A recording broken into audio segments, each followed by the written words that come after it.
Don't unmask. Don't unmask. Look at that. She escaped. If only someone had killed her sooner. You can tell that this is what he's meant to do.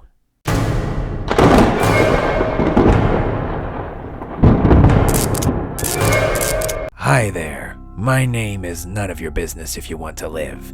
I am a professional masked killer, and today I'll be watching scenes from popular slasher movies and seeing how accurate they are to the profession. If you'd like to follow me on social media, I have none, except Twitter. Ever since it became X, I've felt a lot more comfortable making threats on it. I initially was on Threads, but it turns out I misread the name of it and I got banned for telling a couple of people I was going to end their lives. But yeah, I'm on X. My handle is @TedCruz. So what are we watching first?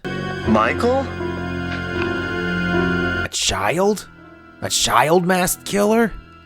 Wow, you know, one time I killed this guy whose kid always dressed up like a doctor because that's what he wanted to be when he grew up. I never see kids pretend to be us when they dress up like what they want to be when they grow up. Kinda warms my heart. And the kid in this movie is much better at this than that doctor kid was at being a doctor. He couldn't even stop his dad from bleeding out. So he's wearing a mask, but some people know his name? No, that's pretty inaccurate. The whole point of the mask is so that no one knows who you are. If people already know, and they know you have the mask, it kind of defeats the purpose. But I think this movie knows that, and that's why it takes place on Halloween. Well played, movie. Ooh, surprising them. Good way to get the upper hand and instill fear. Wow, that is a long, strong knife. Where'd he get that? I've tried to pin people against cupboards several times. They always come down. Ooh, I love this. He's taking time to appreciate his work. You can tell how passionate he is about the craft. You can tell that this is what he's meant to do. He hasn't said a word this whole movie. I like that. He's just getting the job done, but he's still finding ways to have fun and be creative with his work. Oh, you missed. See, that just emphasizes the importance of finding the right mask. That's probably why he missed. He couldn't see too well. He just picked the first mask he saw. When you're in this industry, it takes time and patience to find the right mask for you. You're probably going to go through several until you find the right one. That one obviously had some issues. You got to make sure you can see in the dark because that's the time of day where success usually happens. Ah, you see, that's no good right there. He's pursuing her way too slowly. She has all of that time to yell and scream for help through this neighborhood, and these houses are all so close together. He is so lucky that no one is choosing to help her right now. Usually in these situations, someone, at least one person, would have helped at this point, or the police would have been called. That's why you need to be hasty. If you walk, they'll get away. You'll get caught, and you'll never get another gig again. If you don't have the cardio to chase someone, you're just not cut out for this line of work. Pun intended. That one kills in the mass killer community. That one wasn't intended.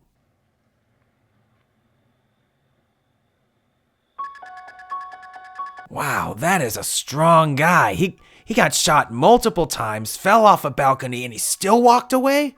Crazy. Maybe he stole a bulletproof vest at some point they didn't mention, but regardless, that is the determination one needs if they want to succeed in this industry. Overall, pretty good representation there. He was silent and efficient while still finding ways to be creative and patient, but you gotta make sure you have the right mask, and you gotta pick up the pace when you're giving a chase.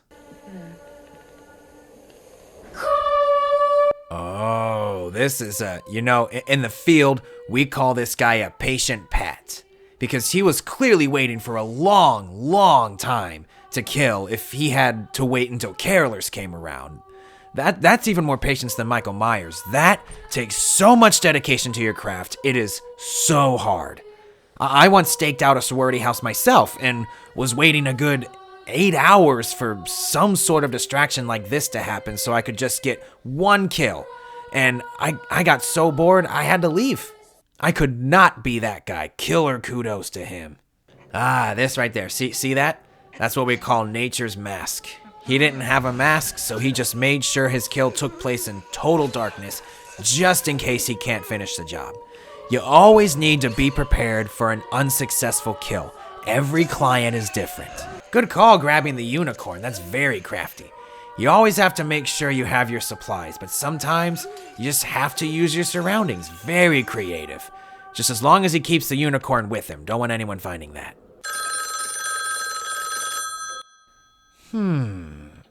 Interesting strategy going with the phone call here. That's actually something we wouldn't do. You're taught to leave as little evidence as possible, and calls can be traced, they can be recorded.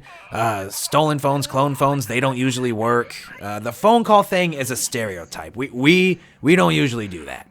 It can certainly build dread, and that's always fun, but you need to think about your long-term career here.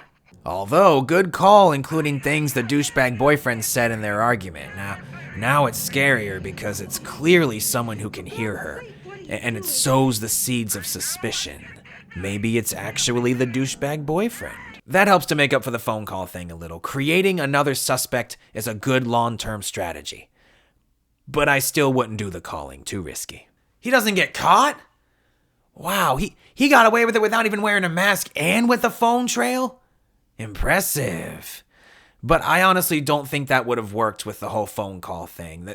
They could probably look into it a little more and realize that it being the boyfriend might not make much sense. But back then, it would be easier to frame someone else for making the calls.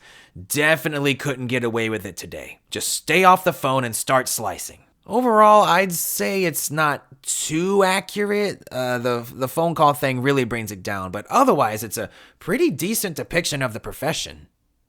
Also, that guy seemed a little out of his mind, and we're not all like that.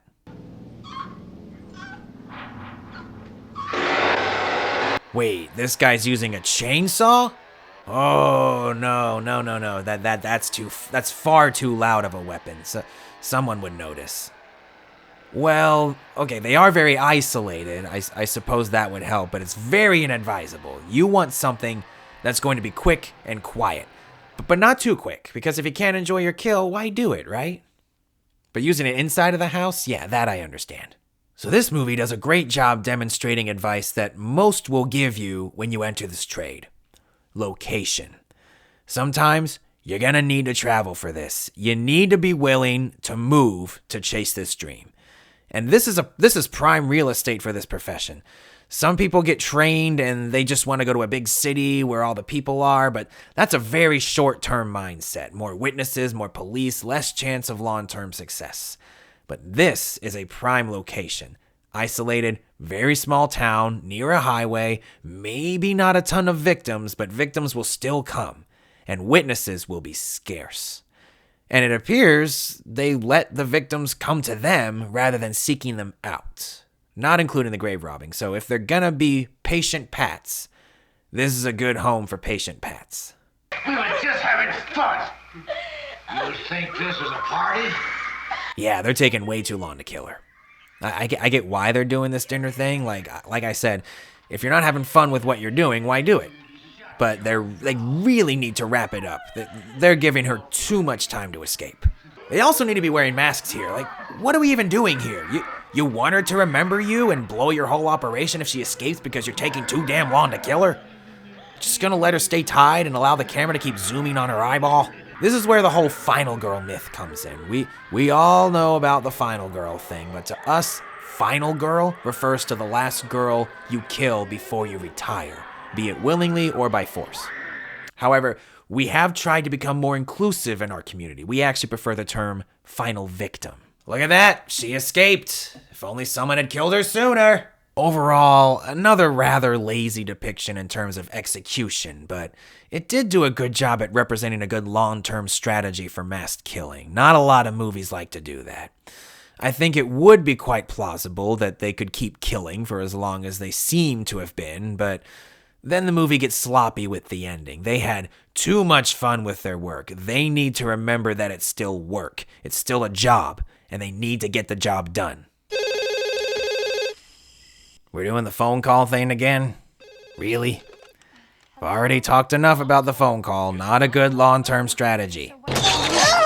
Ooh, that's brutal. Well done, man. It's always a win when you can give one a painful death and one a painful sight. The phone call is not good representation, for sure. But this scene is a great example of what we in the business call gore play, which is, building up the anticipation of the final kill for both people involved. More fun for you, more horrifying for them. And while the phone call isn't a very smart way to do it, he's still using it perfectly, even incorporating it into the finishing your partner while you watch and then finishing you method of gore play. She would have kept running. She escaped the house. I've chased down many a screaming victim before in the open. They never hide. We're taught contingencies for if they hide, but only in home invasion scenarios, which is no longer the case because she's left the home. In an open area like this, their adrenaline is pumping so hard they never notice that they're tired. They will keep going until they find help or get caught. Not a very accurate look for this movie. Oh damn, the parents listened to her die? That is ice cold. That is so sexy. That is either some good improvisation from poor planning or very risky planning. You gotta do your research. You need to make sure that you're going in at the right time so nobody stumbles upon your work. If he actually planned to stretch this out to make sure the parents showed up in time to hear the murder on the phone, then he is far more of a risk taker than I. He can't keep cutting them that close. Also, the swing set hanging, excellent use of your surroundings, just like Black Christmas. This guy has a lot of creativity. He just needs to work on his timing. Please. Surprise, Sydney. Wait, there's two? Ooh, I like that. Many people in and out of the community see this as a one-person job, but it doesn't have to be. Quite a few of us have been pushing for more camaraderie, more bipartisanship. Why can't we work together more? Success is not a competition. We should be uplifting each other more, supporting each other more. We all want the same thing at the end of the day, right? We can help each other get there. However, they are essentially unmasking here. Don't unmask. Don't unmask. That is basic 101 stuff there. And if you feel the urge to do it, still don't do it. But if you're going to, make sure they are seconds away from death. Make sure they are actively dying so they can take your identity to the grave with them. She clearly is not doing that. This is a very dumb move by them. Oh no, they're revealing a motive, aren't they? They're going into a backstory. They're monologuing, like The Incredibles pointed out. That's what they're doing. This is a textbook example of what not to do. The first day of training, the very first day, they teach you a very important mantra. Spill their guts, not yours.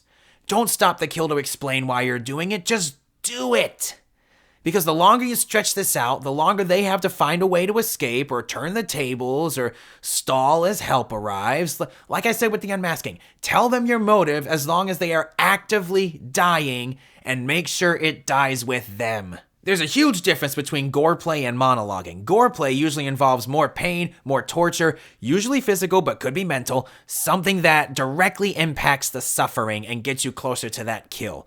Monologuing is just talking.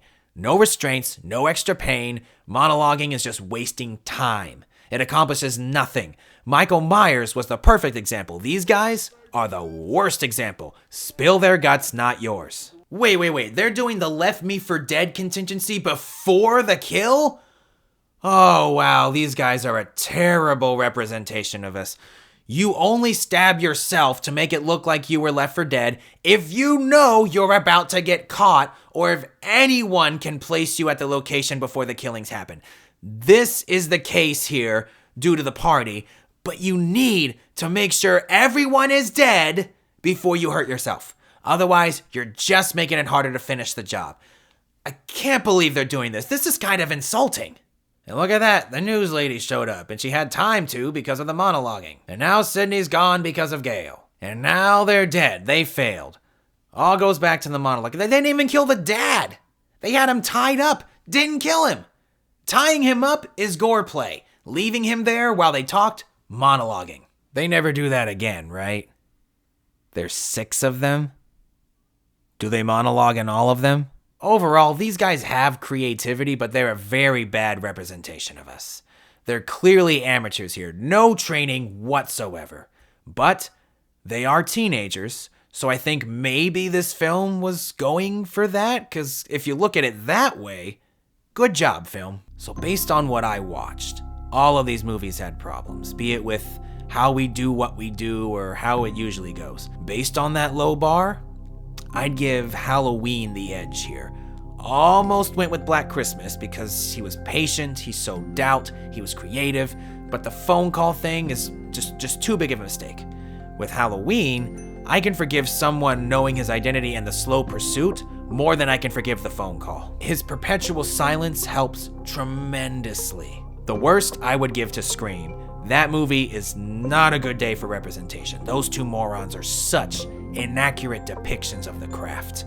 The only saving grace, like I said, is if that was the movie's intention. And I honestly think it could been. The optimist in me wants to look at Scream as a parody of teens who think they can be masked killers without taking the effort to learn the craft. If that's the case, that's pretty funny. Maybe I should watch it again with that mindset. I might like it better. Thank you for watching. Be sure to like, share, and subscribe to this channel. But full disclosure, I did end the life of the guy who runs it, and I'm not going to tell you why because that's monologuing. Bye.